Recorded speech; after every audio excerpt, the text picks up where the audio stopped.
Hello, hello, hello. This is 3D or 2D.com's The 3D Show. It came from the third dimension. As always, I'm your host, Adolf Vega, and with me is... James Tate. Put on your 3D glasses now. 3D glasses not included.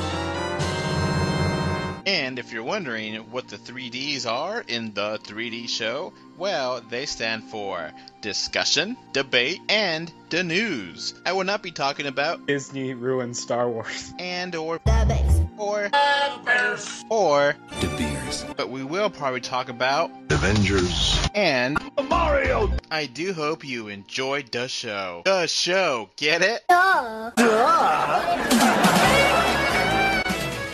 Hello, hello, hello. Welcome to episode 45. And we got a ton of stuff to talk about, don't we? Yes, we do. Lots of trailers.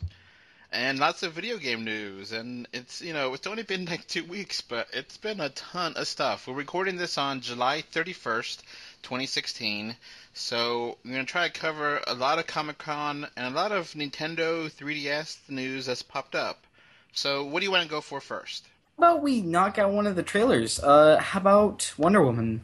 I think that was one of the trailers, right? Yes, so that's a big one. I was kind of expecting this from DC / Warner Brothers because they really need to get their game up. You know, even if Batman vs Superman was not as big as they wanted to, they still needed to do more. This is actually the first one that's not. Suicide Squad is not directed by Snyder, but this isn't directed by Snyder either. And I really like this trailer. I think it has a good feeling to it, and it feels different. What do you think? I think that this is kind of interesting that they released it at this time, only because it's really overshadowed by everything else, especially Justice League. Yeah, a lot of people have been making fun of it and saying, "Oh, it's Wonder Woman First Avenger." You know, have you heard that or no? Where they're making fun of it. Oh, because it's like the same kind of time thing? Yeah, the thing is, though, this completely makes sense. If you know Wonder Woman, you know, she has been, World War I kind of time period, and all that makes sense in the context of her character.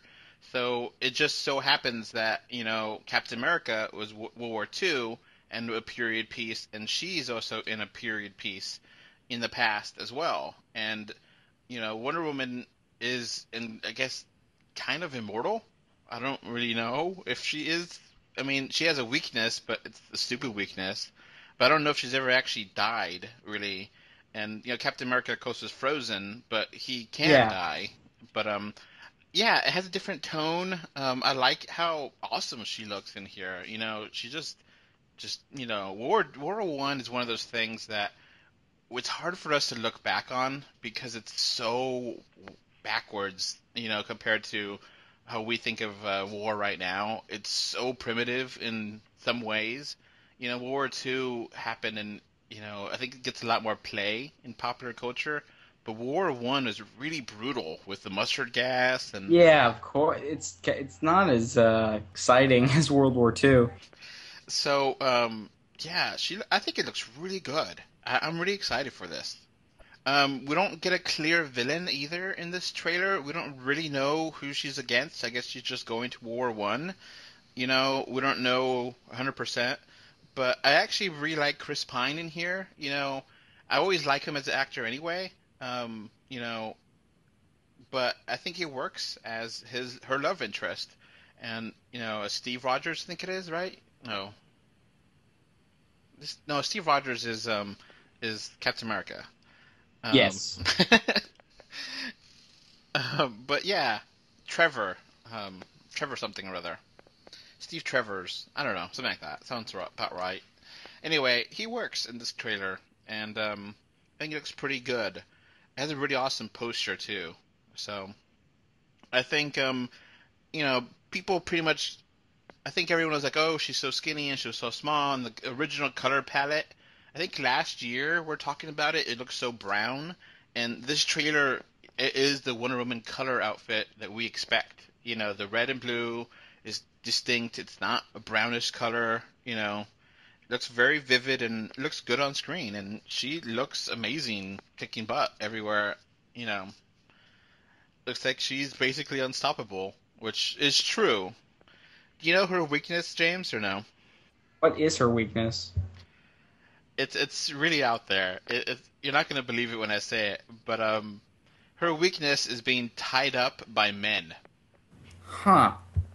So somehow in the storyline, if she's tied up by a man, not another woman, she starts losing her powers, which is, really, Weird. yeah, really S&M kind of stuff there, and like it's just obvious that like whoever was writing her stories just had that kind of tie me up, and now I'm weak. It's out there, and I don't know how they're gonna play that on screen, but somehow gotta figure that out. So, we also got a Justice League. It's not really a teaser. It's like a collection of scenes, but there's not anything tying it together. I like this, but I don't love it. I think the tone is a lot better than Batman vs Superman. What do you think about it? It's okay. I think it's a little bit rough, to be honest. Hmm. Like, as far as depicting what the film will turn out like, but it's not terrible. Yeah, we actually get pretty good composites of what Flash looks like and Cyborg, and they both look really good. I really like both their outfits. Flash is a little bit more black in him. It's not pure red, and Cyborg really looks like the CG already looks pretty much done on that, which considering how early on this movie is, I think they just started filming like a couple months ago. It looks good visually. I like that scene with Flash and Bat Batfleck where he throws the battering at him. I think that worked. The whole stuff with Aquaman, he just seems like a big brute, and he doesn't seem to say anything or do anything. Yeah. But we'll see. We'll see. It looks okay. I think once you see a real trailer of this, then you could probably be a better judge. It kind of seems like they just kind of threw it together for Comic-Con and not really wanted to have a trailer. They want to have something. Yeah. All right, what do you want to talk about next? Okay, so the next trailer that we got at Comic-Con, because recently we had Comic-Con, really, I think that who dominated Comic-Con wasn't necessarily DC, but Marvel. Okay. They released the trailer for Doctor Strange, and that trailer was a lot better than the first one, I felt. Yeah, it definitely looks strange. Yeah, it does. But in a good way. In a good, mind-bending, trippy, interesting way that it just grabs your attention. And I really like it. It seems much more... The joke at the end was kind of funny, but it's kind of corny, too. It really seemed like it really was part of that movie, But the rest of it looks pretty cool with, like, the buildings and them walking around on the buildings and, gravity and everything. And also what's interesting is that the villain has been shown off. He again looks different than he does in the comics, but this is it's fine. I mean, I personally like his design. Okay. And I'm hoping that he's not another classic Marvel villain. Cool design, but doesn't really do anything is kind of plan. Yeah. I Yeah, agree. so I'm hoping he's just a little bit better than that. But yeah, it seems like it's going to have a little bit of comedy, of course, and the 3D looks like it's going to be good too. Like a couple weeks ago, we had to talk about that, where the director was like, "Oh yeah, we're doing really cool things in 3D," and then just recently read, "Oh yeah, you don't have to really watch it in 3D, but it'll be cool." Like, I don't know what you're trying to say, but in theory, it looked like it'll be cool. Have all these mind-bending things, and I think it'll be cool. I think this is gonna be the most interesting Marvel movie. Um, literally because this is so strange, and they really have anywhere they could want to go with that. They could totally be. I think everyone's given them enough trust, enough goodwill that they could do something this out there. I think it would have been harder for them to make this movie, 5 years ago instead of now. So let's move on to Fantastic Beasts we got a second trailer for this, and it shows a little bit more what's going on here. What'd you think of it? Right now, I'm not. I can't say I'm as hyped for. I'm very hyped for this movie. I mean, it looks interesting. I don't know. Something about this trailer just didn't do it for me. I agree. It looks interesting visually. There's monsters going around, but I don't know what's going really happening. Is it just that they got out and that's it, or why could they get out? I don't understand. But it works in a way that is interesting. It's not like oh my god, I want to see it right away. Kind of like other Harry Potter movies were had really compelling trailers, but it's one of those things where we'll wait and see. It comes out this November, so we got some time before. You know, I just kind of want like a real understanding of what's going to happen in this movie because I don't really get it. But I'm okay with it right now. I'm not like excited, but I'm not like this looks terrible. Yeah, yeah, I can agree. All right. So what do you want to talk about next? Okay, so there has been a something that has been reported recently that, and I don't believe that this is an official statement by Marvel, but according to some reports, Avengers: Infinity War will be in one part, and I personally disagree that this is true. I could be wrong, but I don't believe that'll be one part. And that's only because everything that I've seen so far is that this film will be a disaster if they try to cram everything into one movie. So, okay, this actually was a very, very recent thing that popped up. I just posted about it on the Facebook, and it apparently is from Variety, which Variety is a trustworthy source. They're like the number one, entertainment website, and so basically, I think that what they're trying to do is to make sure that it's self-contained. That you don't have to. There's not a big cliffhanger at the end. You know, uh, people get mad about that, where it's like only half a movie, and then later on there's more. I think people have a really mixed feeling about those kind of things, where it worked for certain movies, but other movies it doesn't work. So this is what Verity says. Disney has confirmed that we're only making one Avengers Infinity movie rather than two that was announced previously. Disney said on Friday the 29th, they still plan to release it on schedule on May 4th, but it's part as a second part. Avengers Infinity Part 2 has now been renamed as Untitled Avengers Project and will remain May 3rd, 2019 release date. So, Hmm. yeah, I think they're going to try to wrap things up. This is kind of weird because, I kind of agree with them doing this for Justice League and not for this because, it's just kind of annoying whenever you're watching a movie and you're not going to get the next one for another year, you know? Yeah. I mean, I can agree with that personally, but okay. I kind of expected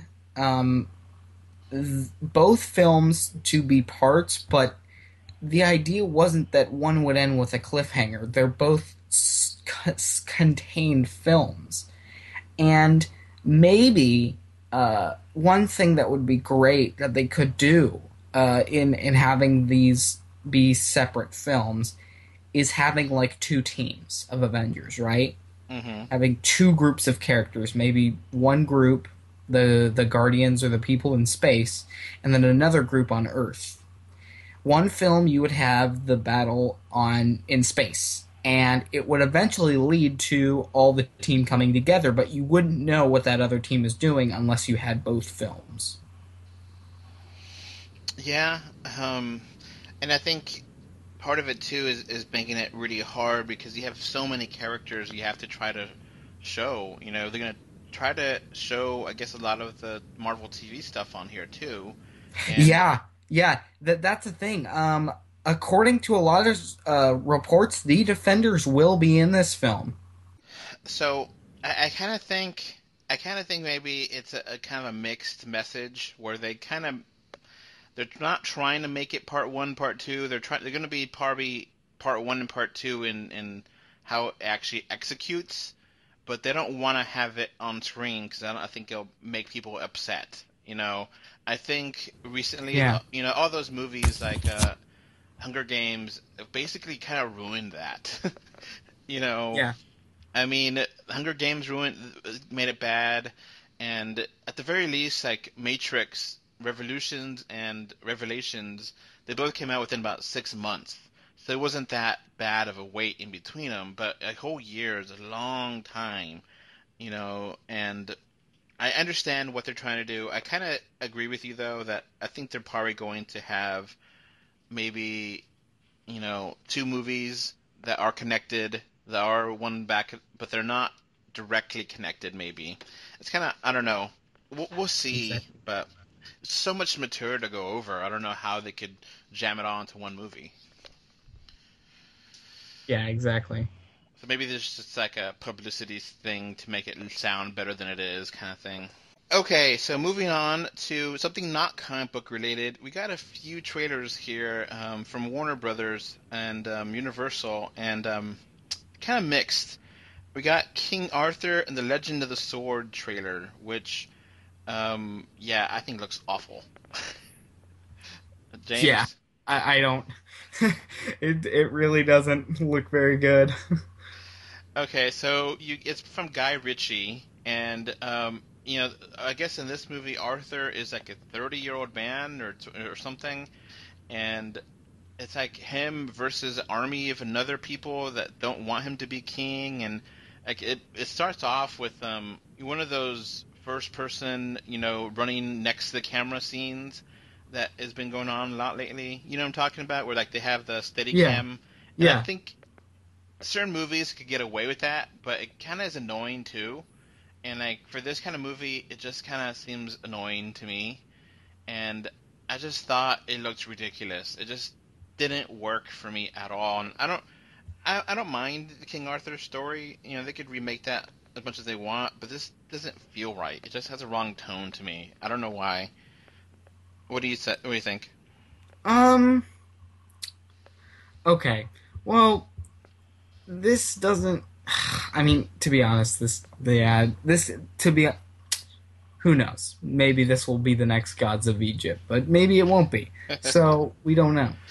I mean, how much do you care about King Arthur and the legend of the sword or Well, whatever? I mean, it's not a bad story. It's just been kind of done to death, you know. Yeah, So I guess maybe I'm not super. I'm fine with them changing up things. Usually, King Arthur is a kid, like maybe 14, 15 kind of ages, and it just kind of has a different tone, a different idea now that he's an adult now instead. And that they actually showed the scene of him taking out the sword from the stone, and it was not epic. It was just like, oh yeah, I could do this, and it's like, really? You'd think that would be an epic, climactic scene, and it just didn't. It just fell flat, and it just ugh. yeah, Now, on the other side, I actually really like the trailer for Kong Skull Island. What do you think of it? yeah, this looks really interesting. I'm kind of wondering though how is this going to lead up to the Godzilla thing? So, Godzilla versus King Kong is going to happen in 2020. This is happening in 2017. So, but this is actually pretty different than the Peter Jackson 3.5 hour King Kong movie from 10 years ago, or how long ago was that one? Yeah, about 10 years ago. Yeah, 10 years. Which, okay, I respect that movie, but it is way too long. It is just way too long. 3.5 hours, and it feels like 5. Anyway, this one is them going to the island, and it's more contemporary. I think it's supposed to be like in the 70s. And, you get a really huge sense of how big this Kong is. Like, he looks like as big as a mountain instead of, as big as 10-story building before. He's like as big as a mountain. He is ginormous. So he's huge in this film, right? Yeah. Okay, wait. Is the Kong remake not canon then? The Peter Jackson one? Yeah. No. It's not canon? I don't think it is. Okay. Because I was kind of thinking that this thing was a prequel to that. No. I mean, obviously that Kong is still in the 30s or 40s. I don't remember exact time frame that one was in, but this one is in the 70s, and I don't think they're trying to connect that at all. Oh, okay. So, I think it's totally different, and I really like the actors in here. John Goodman is kind of like a mysterious guy, and you have just it seems like a really more fun just going to his turf, and like they have really good shots of with Bones and like them. There's one really awesome shot where like someone's on a triceratops skull and they have like a minigun and they're trying to shoot him, and they're just walking around a field of giant bones. Apparently it looked like this island did have dinosaurs on them, and maybe Kong killed them all, and I think it looks cool. I'm actually kind of game for this. I mean, it doesn't look boring. Yeah, I think it works for what it is. So I'm actually surprised. I was not thinking this was going to be any good, and this one is like, okay, I think I have some hype for this. Now, you want to know something that's not going to be a movie? What? Divergent 5. Oh no! Why not? Okay, this is pathetic how bad this is. So, okay, what do you think of the first Divergent movie? It was okay, and then the sequels I think were bad too. Okay, I really hated the first one to begin with, so I thought it was bad to begin with. And I just thought it was not well done, and it was just kind of like the Hunger Games, and it was kind of just not that good. I didn't really like it. And I remember I rented that movie, and I kind of was like, all right, I'm done. I want to go to sleep. I'm not going to care about this anymore. So they broke up the movies, and made them multiple movies, and the last two movies have been basically bombs. The outside of the it's okay, Divergent Insurgent, Divergent Allegiant, and then it was going to be Divergent Ascendant, and that was going to be the last movie of it. Now, it's not going to be a movie anymore. It's going to go directly to TV, and not like a TV movie, like a TV show. So it's going to be it's just like, and then some of the actors are not going to be part of this, and like that's a weird way to like continue a series. which it's I weird. don't think and that's bad. ever been done. No, and it is no. Yeah, no, like I mean, oh, yeah. I mean, there's been TV shows that go into movies that become movies. Like Star Trek. Like Star Trek, like Mission Impossible was a TV show before it was a movie, and there's been movies that have led into TV shows, like, Agents of S.H.I.E.L.D. was kind of spawned off the Avengers movies, that makes sense, but to go from 3 full motion pictures and the fourth one not being its own movie, being a TV show because they just don't have the money for a real movie anymore, and they don't have confidence in this movie again. That's a shame. That is just shameful. It is bad that it's gone that bad, that the movies are so not well considered, not well reviewed. I don't know people that really like the movies, and they're just a bomb. That they want to finish the story. And here's the thing. With Hollywood, you're not guaranteed to finish your story. I know it's kind of harsh, but it's a business. And there's a lot of movies out there that, wanted to be multiple movies, and they never got their sequel and left things hanging. Yeah, And like the infamous ending to the Mario Brothers movie. Luigi, Mario! Daisy! You gotta come with me, I need your help. What's wrong? You're never gonna believe this. I believe it. You do? I believe. There's a lot of movies that have sequels that are wanting to be made and never get made, and a lot of them have really bad cliffhangers, and it's just part of the deal. If it's not a success, you don't get your sequel. And these last few movies haven't made that much money, so they're not getting their sequel. And like I've heard people behind it, some of the actors are like, "What? There's not gonna be another movie? I didn't know this." They just read it on they weren't told by the development team, and they're just like read it on the news. And it's like, it's messed up. It's messed up. I guess it's good to have a way to finish up the series, but at the same time, Who's gonna watch this? Yeah, having a show, it's TV shows have been really hot lately. There's been a lot of awesome TV shows, but at the same time, you kind of have to, if it's going to be the last of it, how are you going to justify that to people that have never seen the other movies? How are you going to justify it with different actors? And,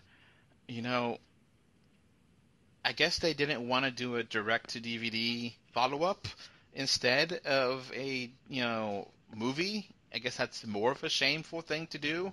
Yeah, I don't... Weird.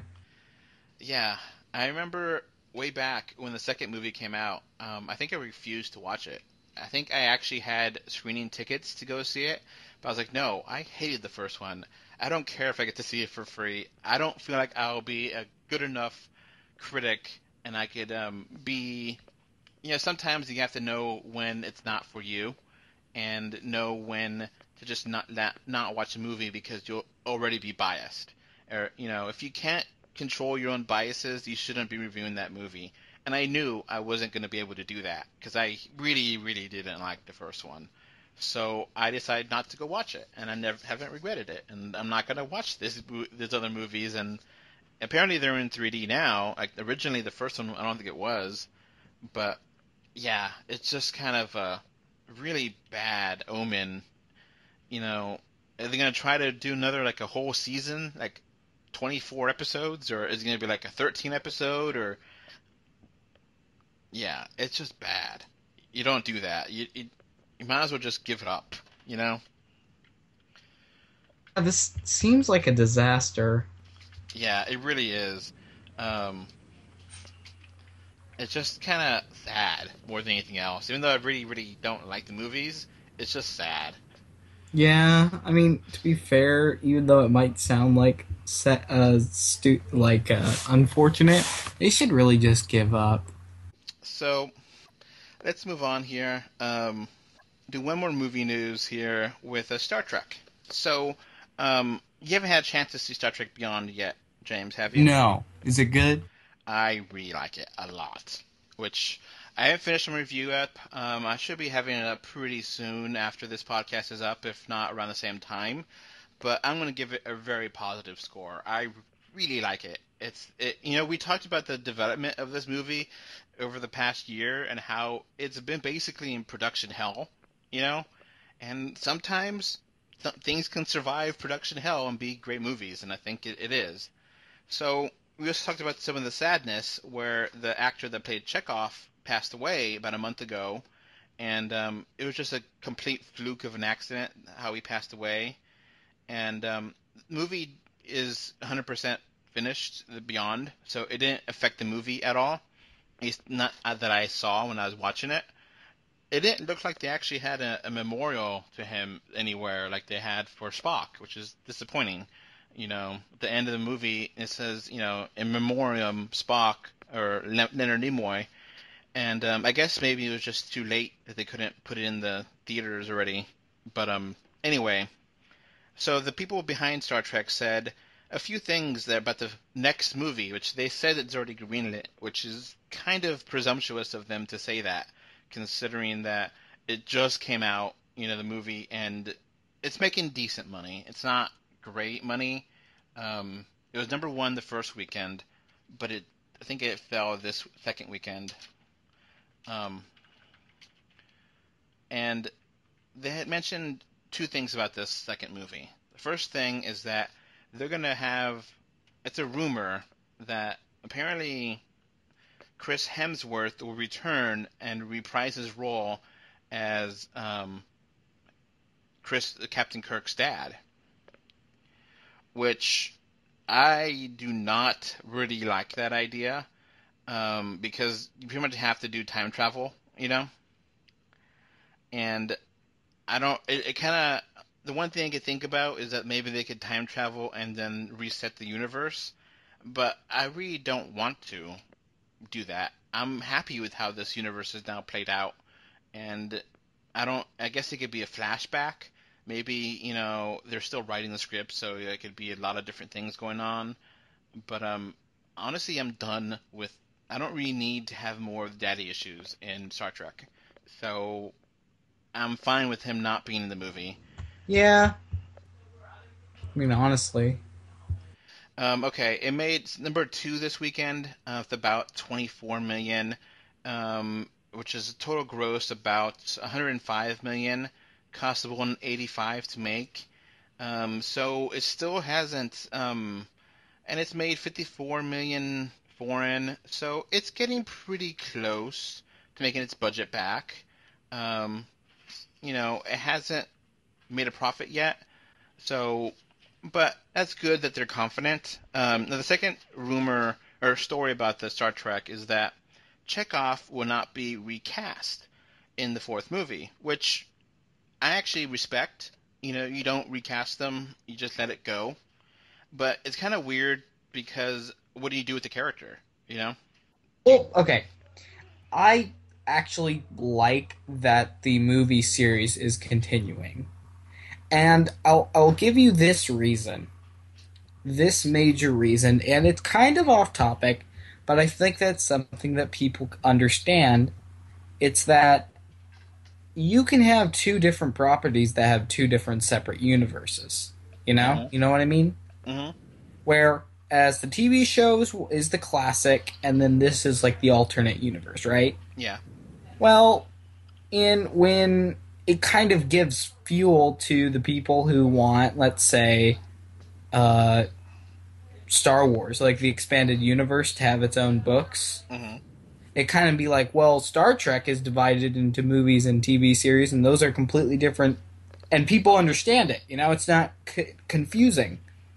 I agree. It actually makes perfect sense. So, and to me personally, you have so many benefits to having an alternate universe. Yeah. You have a bunch, and it's because you have more freedom. You could potentially kill off a major character in the alternate universe who didn't die in the original. Yeah, and I agree with you 100%. And they've So I mean, there is more at stake because I mean, in the canon original Star Trek, most of the cast, if not all of them, if they died, they came back. But with this alternate universe, you could have like one of the head team die, and then they don't return. The stakes are a lot higher, and you can do stuff like that. You could do risky things. Like, again, like blow up planets, Just like the first one did, yeah. Yeah. Well, that's what I was referencing. I was just, okay, I think that Star Trek has a good thing going for it right now, and it's because I'm not really a huge fan of the new universe. Mm-hmm. However, I do like the new stuff that it's doing. Okay. Okay, so that was just a little tangent. No, it's very important. I think you made a great point, and it is exactly what people should hear, because there is actually going to be a new Star Trek TV show. We actually heard a little bit about it. I was going to mention it before, but it's actually going to start in January, called Star Trek Discovery. Yes, and I mean, I'm glad that I'm having kind of two Star Trek things. Honestly, I'm Yeah. getting like one side, and to be honest, would it kill them to make a Next Generation special or something? Like, that's what I'd love to see. Just the old cast get back together for one last show. So, Star Trek Discovery, the new CBS TV show, which it's kind of weird because it's going to be on Netflix everywhere else in the world, but in America it's going to be in CBS All Access. Yeah, I'm not a fan of that decision, and we've discussed why that sucks, because I'm not going to be able to I'm going to have to pirate it. That's... So I'm going to watch it, but I had to buy an Apple TV to be able to watch this show because I have Blu-ray players that have app stores that don't do CBS because CBS refuses to support them. And I've emailed CBS and it's like, hey, why can't you support this? And they're like, nah, whatever. And, I shouldn't have to buy $100 device to be able to watch a couple different TV shows, and I could watch Netflix and Hulu and a whole bunch of different channels on my Blu-ray players because they have a store, but CBS won't support it. So, I understand that, and I hate to. I will pay for it, and so I'll watch it next year because I want more Star Trek. And, this is supposed to be, I think, after Kirk, but before Next Gen, which is cool. I'm fine with it. They actually had some pictures of the ship, and it has a really brown look to it, and I don't really like that, those kind of brownish poop colors on a spaceship, but whatever, Anyway, so I agree with you that they could do, I guess Chekhov was just, they'll mention, Chekhov had decided to go on to another team or something happened. But if they do have a fourth movie, they have to mention it. They can't just not have him on the, Well, they could always do a Jaws 4 and just say that he died off screen. Ugh, no. See, okay, you haven't seen Star Trek Beyond, and I don't want to spoil it, but he has a much bigger part in Star Trek Beyond than he has in 2009 or in Into Darkness. And So you kind of like him a lot more after this movie, and it kind of is more sad that he's gone because you really like him, and he has like a good amount of screen presence on this movie, more than he's had in probably all the other movies in the last while. So I really like Chekhov, and it's more sad that he's not going to be back for a fourth movie, obviously. And I'm glad that they don't try to recast him. It just would be very bad just to do that. So I'm fine with that. They could recast him with CG. They could transport his have a transporter issue and then give him a new body. Have like I don't know if you ever watched the Sliders.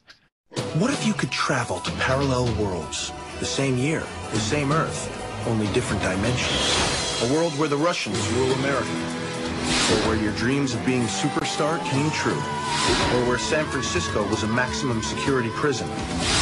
My friends and I found the gateway. Now the problem is finding a way back home.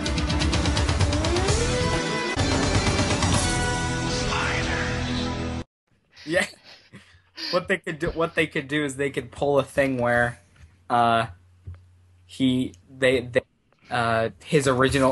a crash, his original body is destroyed, so they move his brain to a new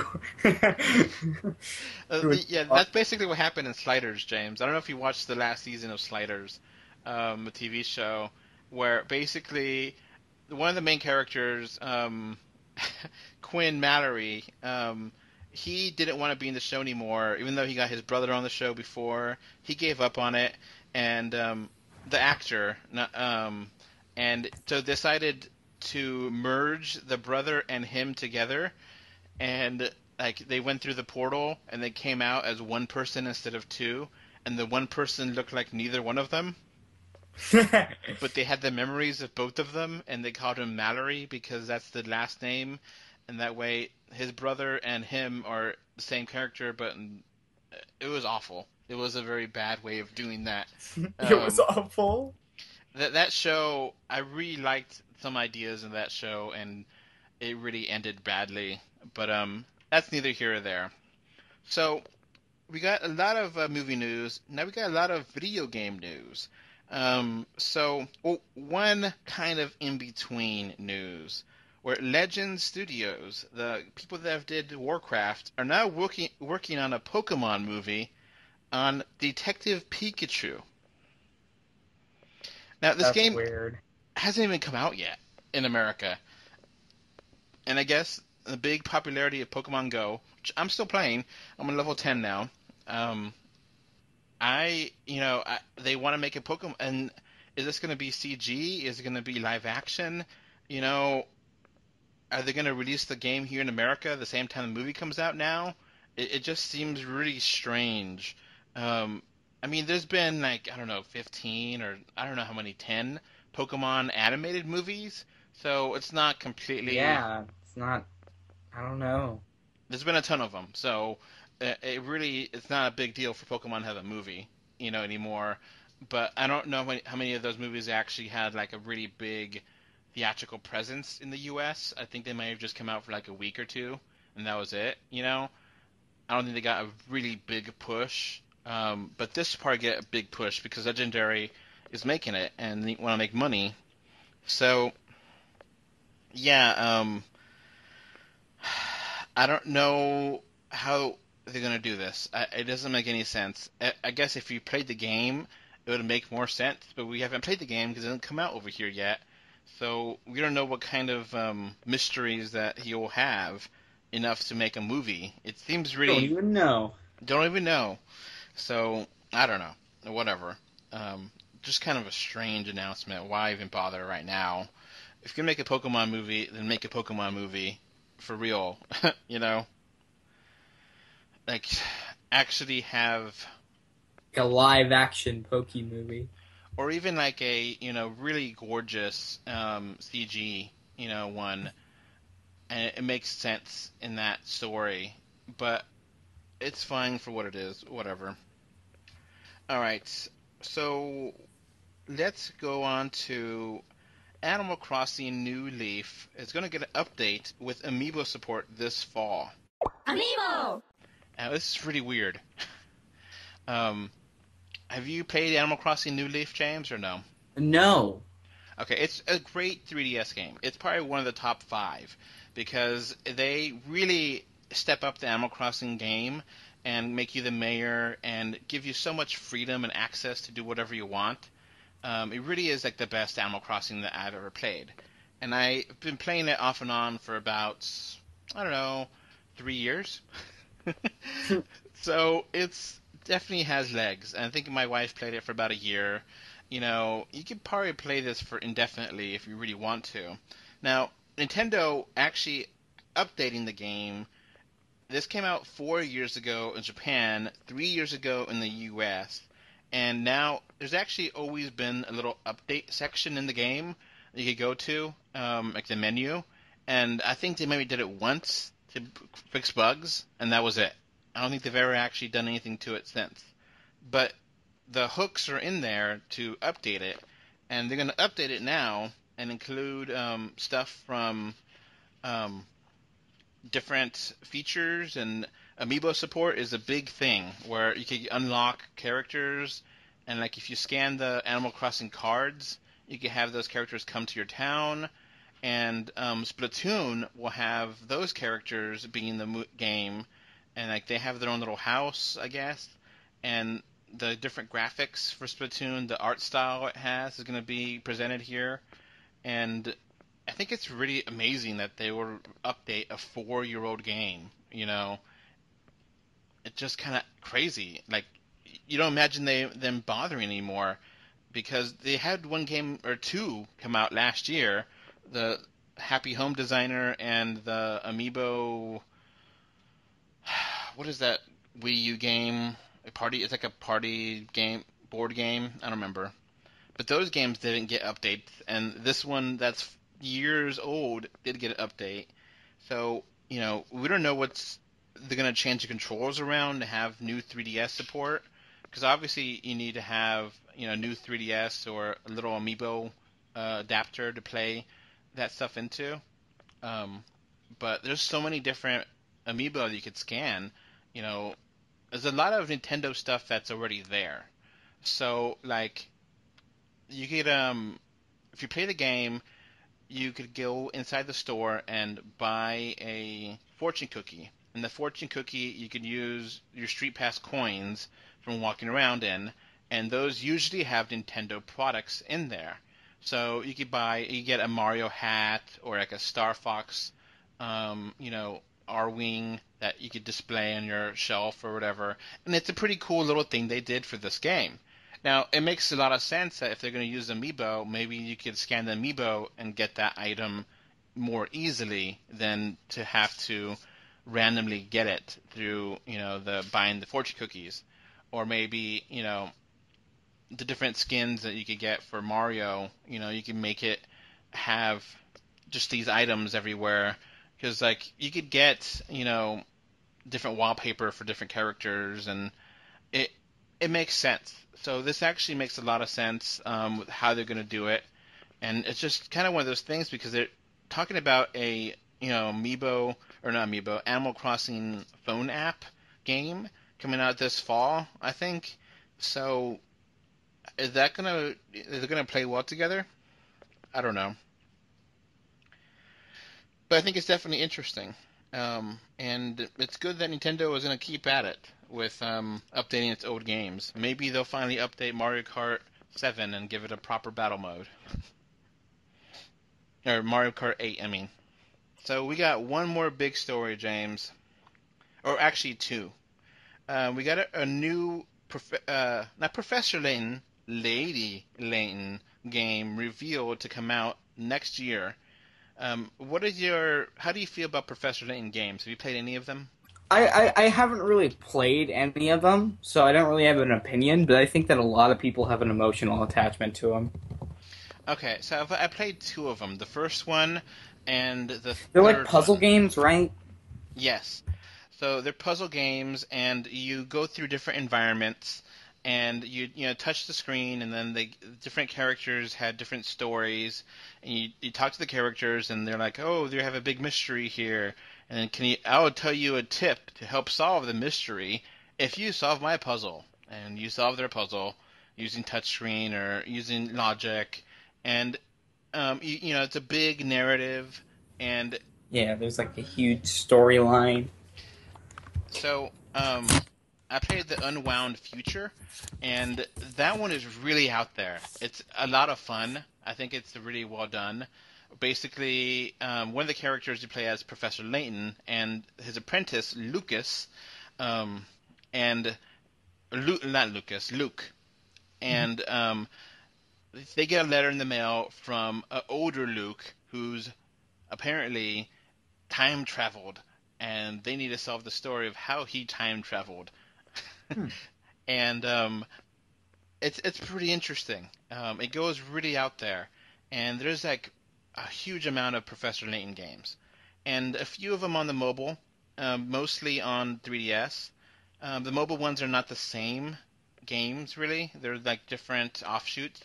Anyway, so this game is going to be a Lady Layton. Which is not completely out of the blue. There has been a female main character that's been in many of the games, so it's not completely far-fetched that she has her own spin-off series. Now, I don't know enough of the games to know if her name is Layton too. I think they're just trying to attach the name to that character. But it seems, okay, sure, you want to reintroduce the game franchise with her instead of the professor, and it also seems a little bit strange that the apprentice Luke is not going to get his own game because he's been the apprentice for like 5-7 games, and it's kind of sad that he's the apprentice all this time, and when they make a new game series, they don't make him part of it. So it's the game that apparently with the female character and her dog go on a big elaborate adventure and puzzles, and it's supposed to come out for the phone and 3DS next year. Now, next year is a weird thing because that's the Japanese release, and these take a ton of time to translate. So unless they have a really good plan, we're not going to probably see this until 2018, which the 3DS will be very long in the tooth then, you know?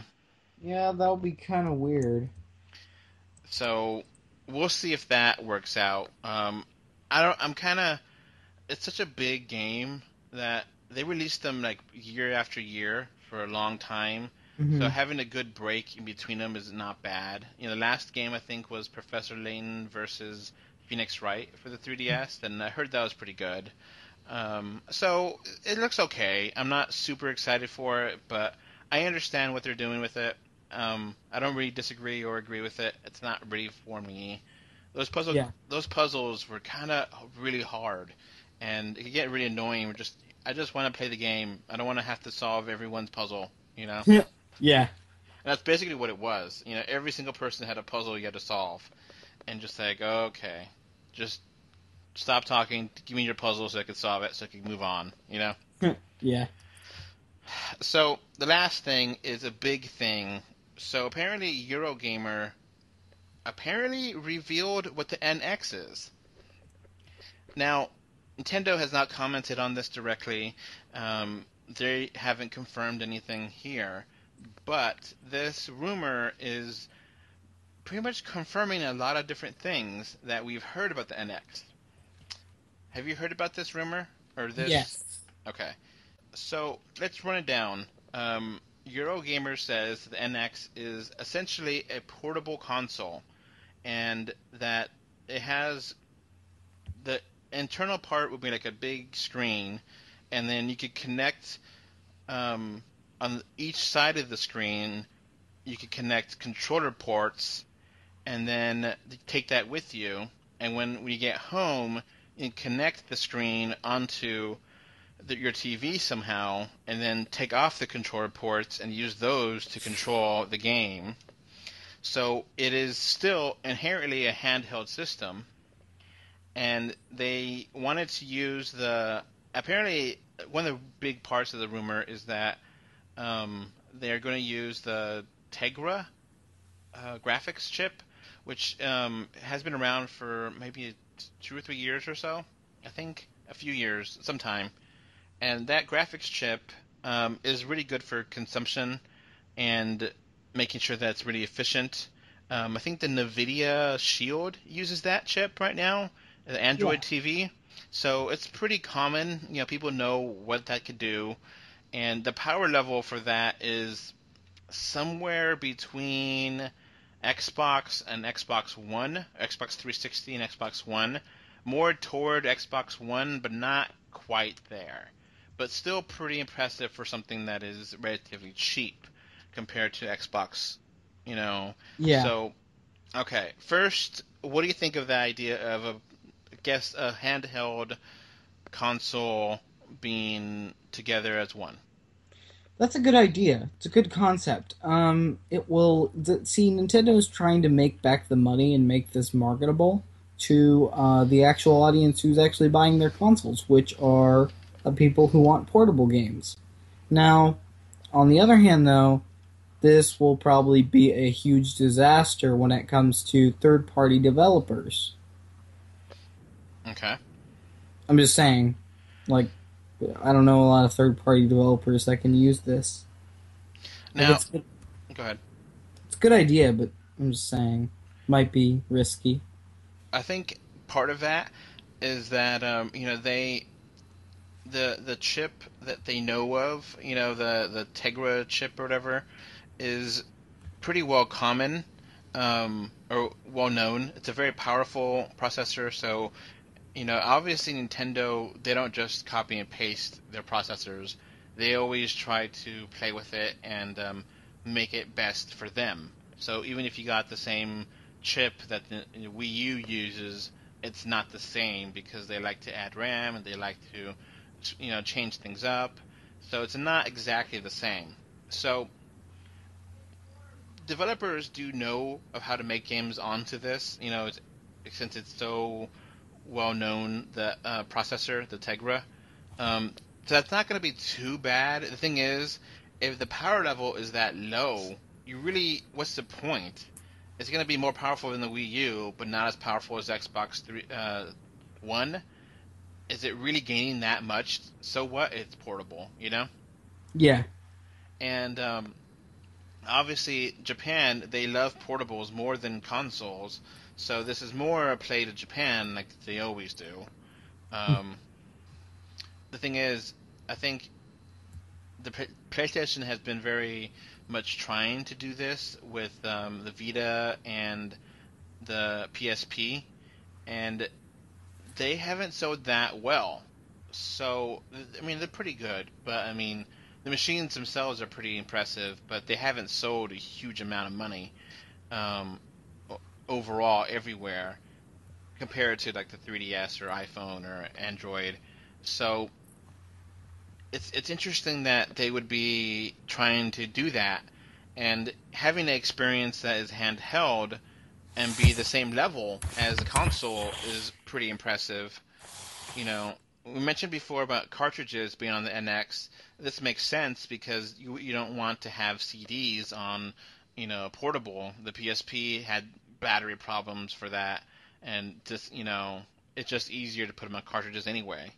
So that makes a lot of sense to have it be like the 3DS and have cartridges. Um, it might be a better processor than we think, and be as powerful as a PS4 maybe. Yeah. But I still, considering that the PS4.5 and the Xbox the Scorpio are be coming out next year as well, it's already going to be put in the dust, and it's already handicapping themselves compared to everywhere else, which makes sense.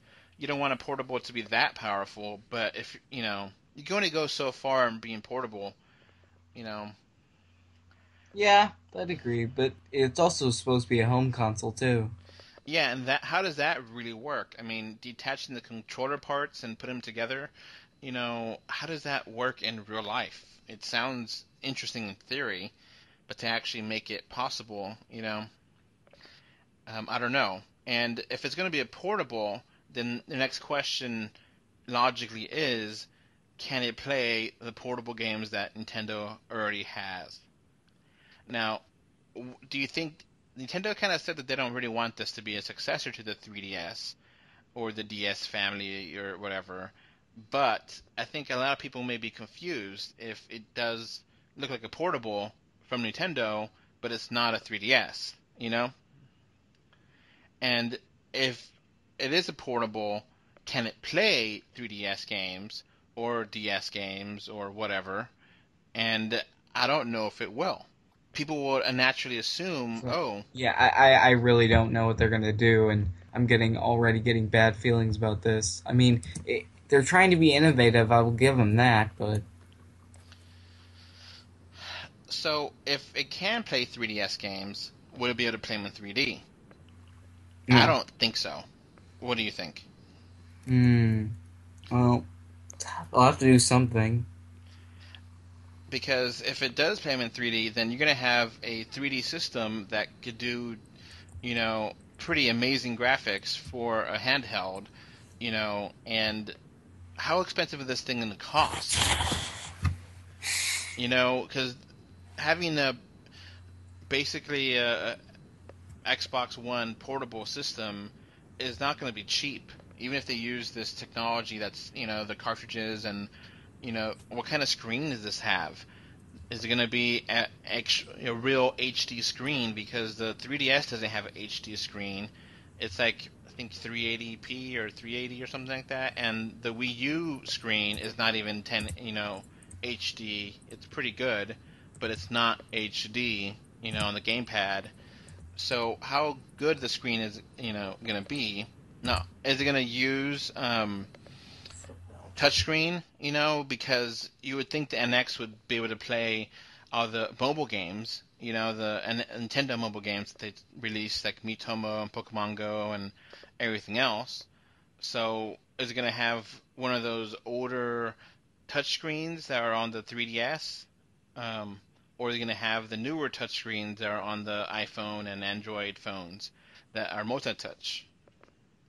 If you have a multi-touch, then you can't really play 3DS games or DS games, you know. And I think it's been a while that Nintendo's always had their handhelds play the previous system, you know. Because like the 3DS can play DS games, and for the most part, the DS can play the Game Boy Advance games, and Game Boy Advance can play Game Boy Color. And Game Boy... you mean like reverse compatibility? Yeah, Game Boy Color is basically be able to play Game Boy games, and Game Boy games, it couldn't play Game & Watch, but they eventually made Game & Watch games for it. So Nintendo's had a precedent of being backwards compatible for decades. And I don't know if they're going to do that again for the 3DS. And if you do amazing graphics and 3D, that battery is going to be bad really quick. Because the 3DS is still pretty bad when it comes to battery life. It's gotten better over the years, but it's not the most amazing thing. And to have Xbox One level graphics and 3D, stereoscopic 3D, that's going to eat up the battery real quick.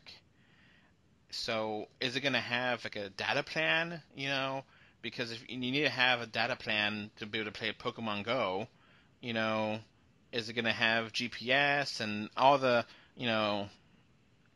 4G LTE and all the bells and whistles that, more powerful than the PS4. It needs to be around the same power as a PS4 and have the same amount of all the basics that the iPhone has, and Android phones of the current ones, the most should be the same kind of features you would expect from a mobile phone, but not be a mobile phone. Well, would it be a phone?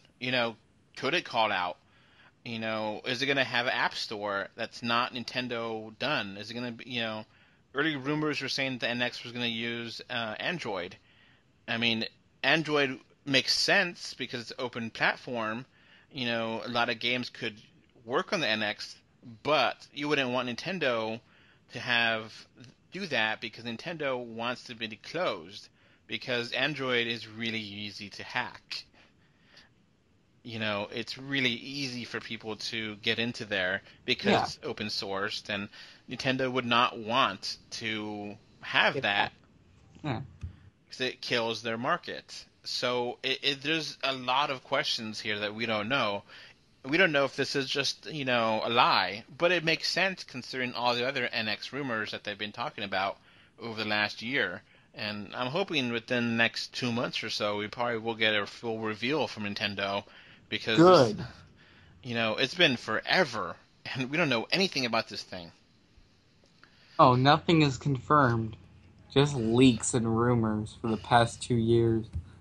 So it's just, it all makes sense. This could play out pretty well in Japan, but in America, I don't know if it'll play out as well, because the mobile market is basically only the 3DS now. We talked about this before, that Sony gave up on it, the PSP, and the 3DS is nowhere near as popular as iPhone or Android, phones.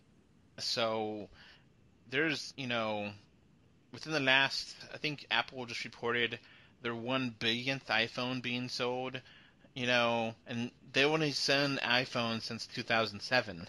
That's less than 10 years, and already have 1 billion phones out. There's probably over 1 billion Android phones that use Android, because Android's not a, hardware, it's software. So I don't know how many different phones use that, a different form of Android. So I don't know how it's all going to work out, how they're going to compete. What's to say that Apple or Samsung doesn't copy the NX idea, and then iPhone 7s or the Samsung Galaxy 8 or whatever the hell, they don't have the same features as NX, because if it has basically a phone feature plus controller ports and play on your TV, well, I could play a lot of different things on my TV with my iPhone. games with the Apple TV, and to an extent, you could do that on Android too. So it's going to be really interesting how they're going to really make this worthwhile and be cost effective and battery that lasts long time. And, is Nintendo going to eat a profit off of this? Because if you buy, iPhone or a Samsung Galaxy without a contract, which is now pretty much standard now, there's very few places where you could buy, a 2-year contract anymore. Those phones cost $500, $600, $700, $800, And if Nintendo's gonna have a $700 NX, no one's gonna buy that. What kind of network does No it one use? is gonna buy a console that expensive. And who cares if it's portable and home? If it's supposed to be something that kids could play with, parents are gonna buy it. I think kids do play a lot of mobile games, but they don't play the most newest of phones. They give handy down whenever the occasional parent upgrades their phone. They get the old version of that phone to the kid. So the kid probably doesn't have an iPhone 6s Plus. The kid probably has an iPhone 5s. Yeah. Or just Samsung Galaxy 3 instead of a Samsung Galaxy 6, whatever. Just saying. So they don't trust their kid with a $700 phone, brand new one. I don't think they're going to buy an X with that if that's going to cost that much. So I don't know how that's going to really work out. We have to see.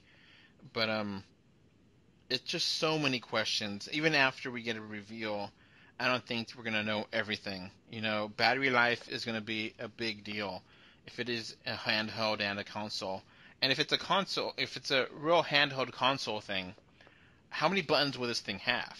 Because if it's going to be able to play Zelda, Breath of the Wild, because it comes out on the Wii U and the NX, then you're going to have every single control button that the Wii U has, so that way it doesn't feel inferior to the Wii U version control-wise.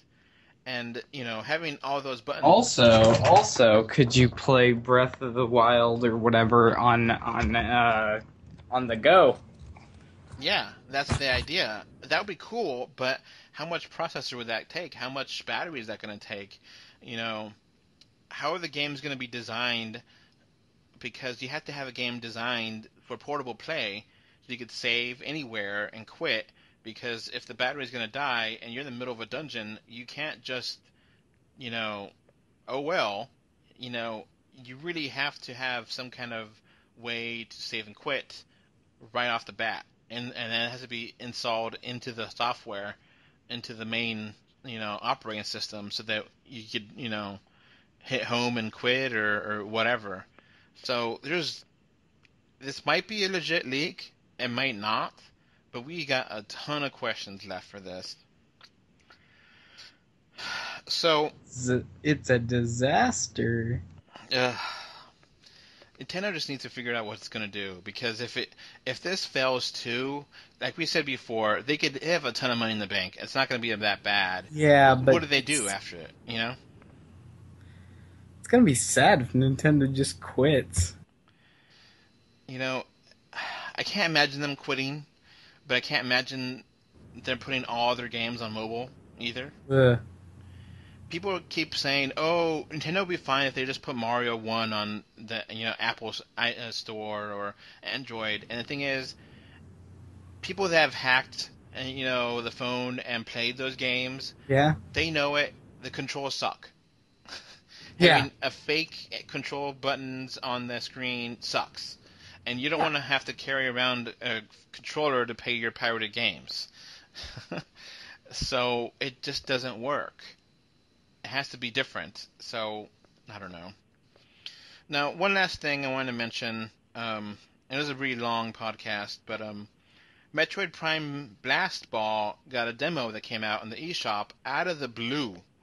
It wasn't even in the press release for the every week the Nintendo has. Oh, these games coming out. Here's blastball. Nope. It was just like, oh, by the way, here's blastball. Get it now. Like, what? So, did you get a chance to play this, James, or no? Actually, I didn't. Okay, I played a little bit of it yesterday, and I give you some hands-on impressions. First of all, the 3D actually looks pretty good. I actually like how it looks. You're behind the visor, so you're playing like Metroid Prime first person, and the visor itself, has some depth to it, and then the actual gameplay is, you look far away, but the depth of the visor, there's as it moves around as you move around, and it looks like you're really in the helmet kind of thing. It looks cool in 3D. And basically, you're in first person, and it's like a soccer game. And there's like a giant sphere or orb or ball that appears in the middle of a field, and you're on teams, a gold team or a indigo team, and you're in first person trying to shoot the ball into the goal of the other person. And you could, sidestep, you could gain power-ups, make you faster, you could shoot the enemies and kill them, and then make a goal, and whoever gets 3 goals wins. Huh. It's kind of weird. Yeah, I played it. You can play it by yourself or just with you and one computer, and I didn't think that was that much fun.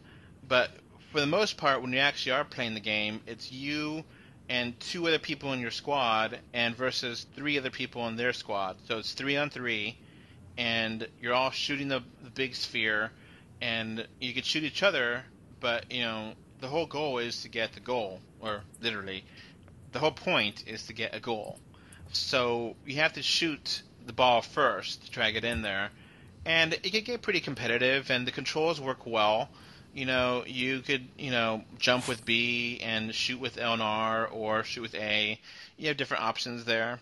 And this demo actually has Amiibo support.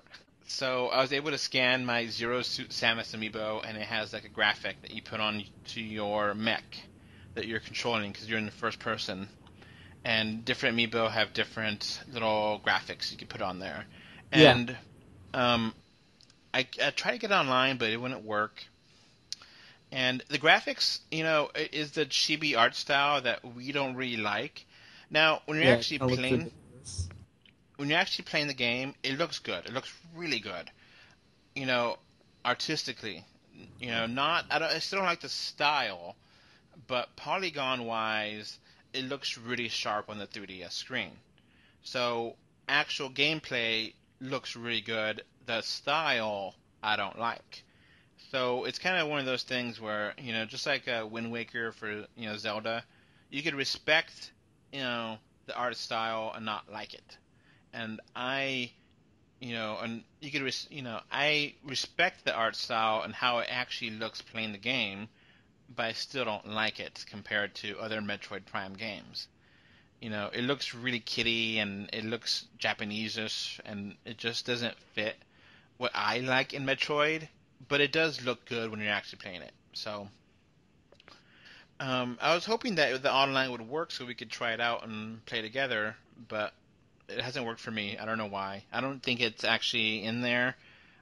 Maybe it just has the hooks for it. And but yeah, it's a pretty nice demo. You can play different challenges and against the computer, and for what it is, I think it's fun. I wouldn't spend that much money on it, though. I don't see myself really getting into it. I can imagine, if this was like a $5 game, sure, why not? This is being a package with Metroid Prime Federation Forces, I guess, but I don't really want Metroid Prime Federation Forces. And I want a real Metroid game. Yeah, and it does put a big, interesting question here. Why wasn't there a Metroid Prime Federation Forces demo? So you could get a sense what that game actually is. It's supposed to come out in August, and we haven't seen a new trailer for it in a while. And, I think Nintendo's kind of ashamed of it, or... This is a terrible year for Nintendo. Abysmal. Yeah, they actually had their financial reports, and, everything's really low.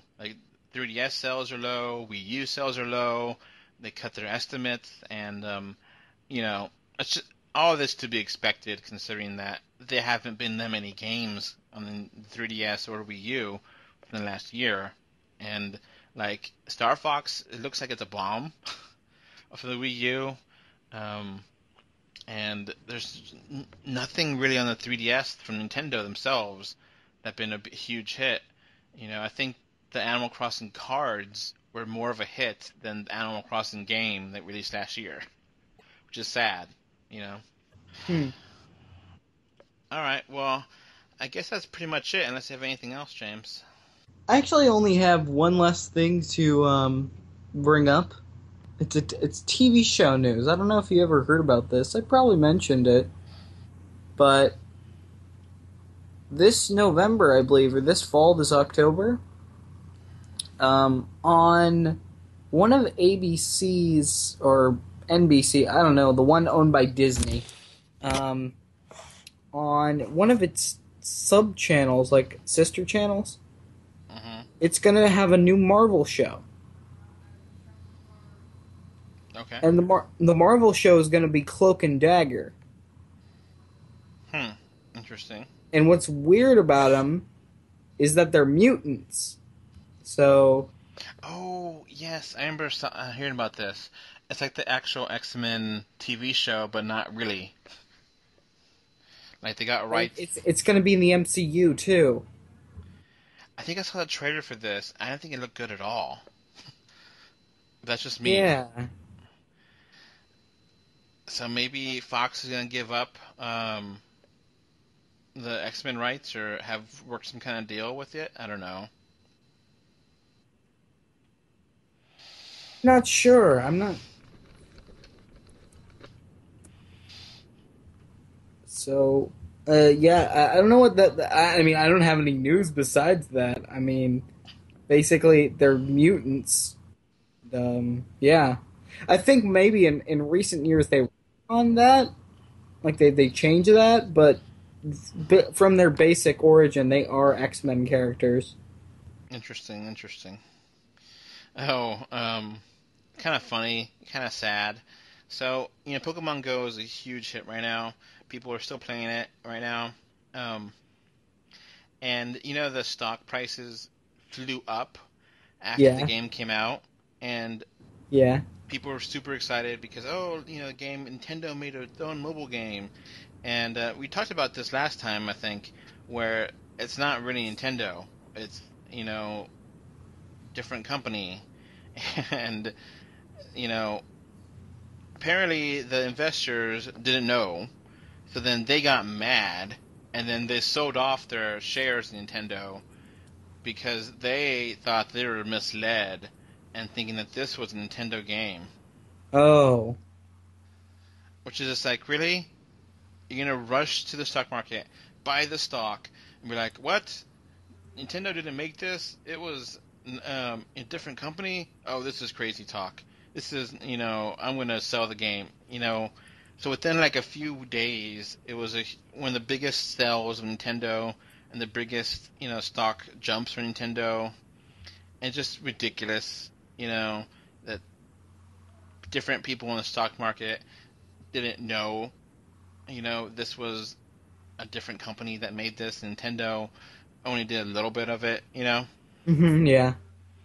So just kind of ridiculous, silly, stupid Wall Street people don't know anything about anything, really. Yeah. Okie doke.